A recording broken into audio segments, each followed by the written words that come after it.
welcome to another beautiful day here in New Jersey. It's like 85 today.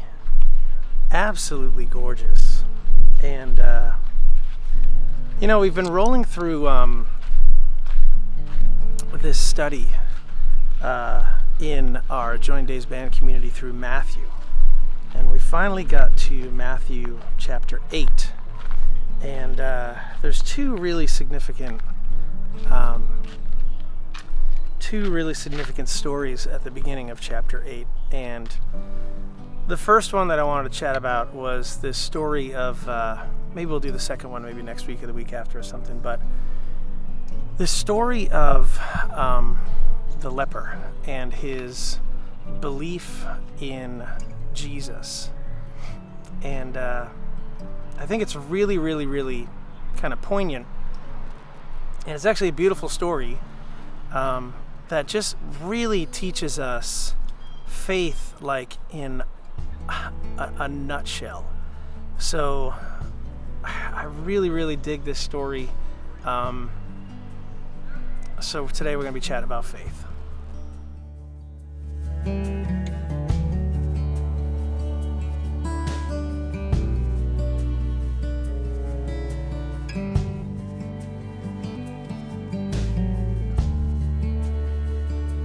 So if you're not familiar with the story, let me just read it to you. Matthew chapter 8 says this: When Jesus came down from the mountainside, large crowds followed him.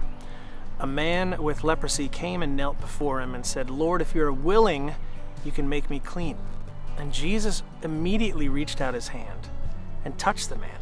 "I am willing," he said, "be clean." Immediately he was cleansed of his leprosy. And then Jesus said to him, "See that you don't tell anyone, but go show yourself to the priest and offer the gift Moses commanded as a testimony to them." And the first thing that kind of shocked, maybe is one way to put it, is the idea that, Jesus just reaching out his hand and saying, "Hey, you are cleansed," is an incredible, incredible thing. Because back in those days, and even in our days, if you really think about it, like, touching the unclean is not somewhere where you want to be. And back then, it was even more of a taboo thing than it is now. But even think about it now, we don't want to go near somebody that has some type of disease or some kind of sickness, and yet Jesus was like, "Oh, I'm all in. I'm just going to touch you, man, and you're going to be cleansed." And a couple of the notes that I found about this that I really found interesting was this leper sought more than healing, right? He wanted cleansing, not only from the leprosy, but also from all its terrible effects on his life and on his soul. And that just stopped me in my tracks just for a minute. How often do we need to just stop and think about cleansing and about just having our souls cleansed? In addition, this is the first place in the gospel where Jesus is called Lord, right? This title that was particularly meaningful in light of the fact that the word Lord was used to translate the Hebrew word Yahweh. And Matthew wrote his gospel to those who would be familiar with the Jewish context of that word, right? Pretty cool. So the first time that Jesus gets to be called Lord, kind of a good thing. But this whole thing where Jesus just says, "Hey, I'm just going to reach out my hand and I'm going to touch you. I am willing, be cleansed." Immediately his leprosy was healed. The notes here say it was a bold and compassionate touch from Jesus. The idea that the leper kept his distance from Jesus, but he put out his hand and touched him. It was against the ceremonial law to touch a leper, right?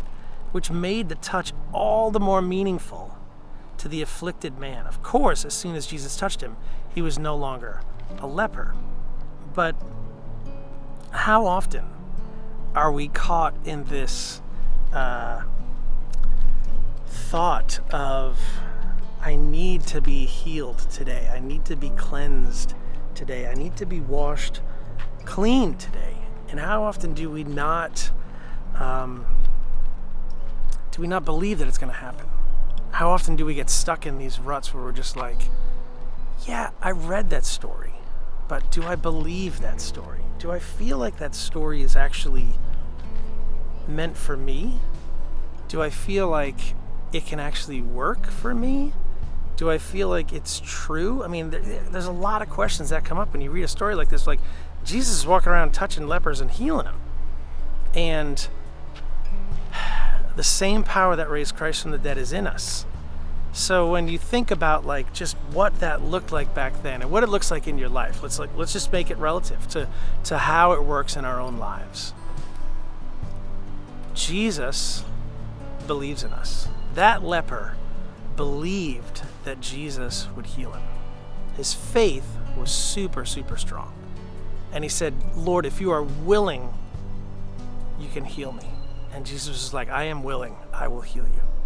I mean, such a powerful interaction of words, right? Just the back and forth. If you are willing, you can heal me. I am willing, I will heal you.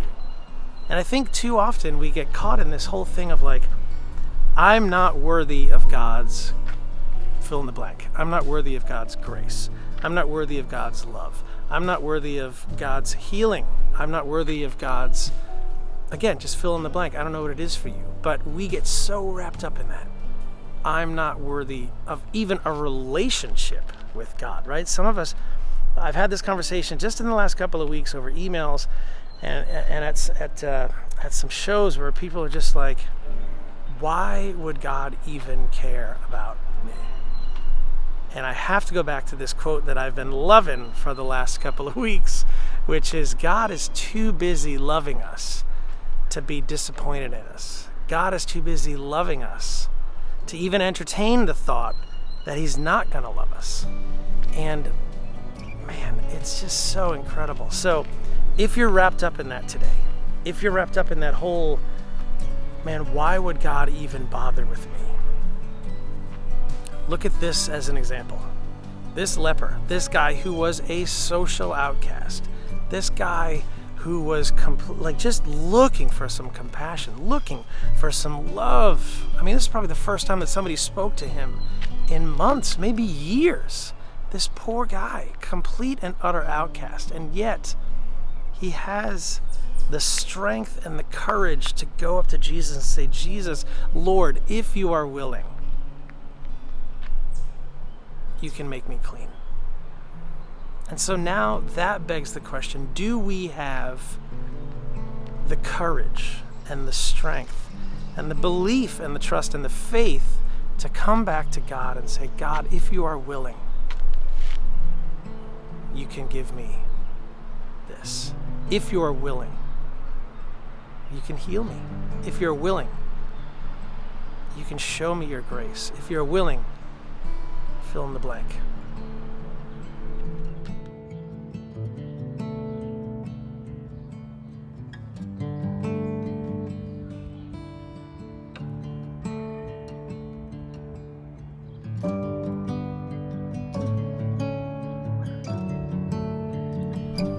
I have to dive into a few more notes here because there's so much to this passage. But Mark 1:41 says, when Jesus looked, he was moved with compassion. And just think about that just for a minute, right? It had been a long time since this leper had seen the face of compassion. Again, roll that right forward to what's happening in your life right now. Has it been a long time since you've seen the face of compassion, of grace, of mercy, of hope? Right? There's so much just in that one sentence. And Jesus comes back and says, I am willing. Jesus' assurance that I am willing simply answered the man's question and gives us a starting point for the times we wonder if Jesus is willing to heal. We should assume Jesus is willing to heal unless he shows us differently. Oof, man. There's so much in there. So much that we're just, sometimes we just miss out on it.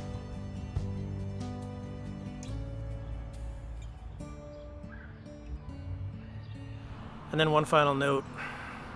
that I can read here is this. How can we know if Jesus is willing to heal? By assuming that he is willing, but listening to him if he should tell us that he does not. This is how it happened with the Apostle Paul in 2 Corinthians 12, 7 through 10, which I'm probably going to have to go read now. But it seems that Paul assumed that Jesus would heal his thorn in the flesh until word came to him that he would not. So let's talk about the questions, right? So we have all these questions that continue to kind of haunt us. Am I deserving of all that God has for me? Is Jesus willing? Like, there's tons of questions. I mean, you can ask them all day long. And yet when you get right down to it, we just have to work on our faith and our trust and all that God has for us. So the takeaway for me from this particular story is faith. Like, this leper had been a leper for probably years, maybe his whole life. And he hears about this guy who's going around healing people. And he realizes that he is the Messiah, the promised one, the one that they've been waiting for. And he says, if this guy can't heal me, nobody can. So he goes up to Jesus and he just says, Lord, if you're willing, you can heal me. And Jesus says, I am willing. So I think it comes down to just us saying, Lord, if you are willing, fill in the blank. And God tells us to lean on him in prayer. He wants to be involved in the conversation. He wants us to lean into him, right? It's all about faith. It's all about trust. I mean, as we go through this book of Matthew, it is all about faith and trust and believing in Jesus, believing in who he is and how he works in our lives. So I don't want to belabor the point, but man, it's an incredible little story. It's only 4 or 5 verses long in Matthew chapter 8, but go check it out. Go read it over and over again and look at the small details in and around these verses. Maybe grab a Bible that has some notes in it as well, or you can just look them up online. But read all the intricacies inside of these verses. And you'll come to the conclusion, just like I did, that it's about faith. About the faith of one man believing in Jesus. And today, I think that's what it's about for us. Actually, I know that's what it's about for us. The faith of you, the faith of me, believing in Jesus in the midst of our lives. So today, do you believe? Amen. Amen, guys. I'm glad you were here today. I'm glad we could take just a minute and kind of dive into this little 4 verses of Matthew. But if you're interested in digging a little deeper with us, head over to our member site. We've got an incredible member site with an incredible community and people that are literally diving into the Word every single day through devotions and Bible studies and worship and all of this stuff. It's incredible. So head over to joindaysband.com and you can sign up right there, and we'd love to have you with us on this journey. And your support of these devotions and your support of this ministry means so very much to me. And it's been incredible for those of you that have joined to see us grow as a family and as a community. So if you're not a member, join us. We'd love to have you with us. Okay? Head over, read Matthew 8, 1 through 4. I think it's 4 or 5. And talk about faith in your life. Let it convict you, because it's very convicting. But it's good. It's a good conviction. It's a good way to kind of dive deeper into what faith means in your life. All right, guys. We'll see you on the next one.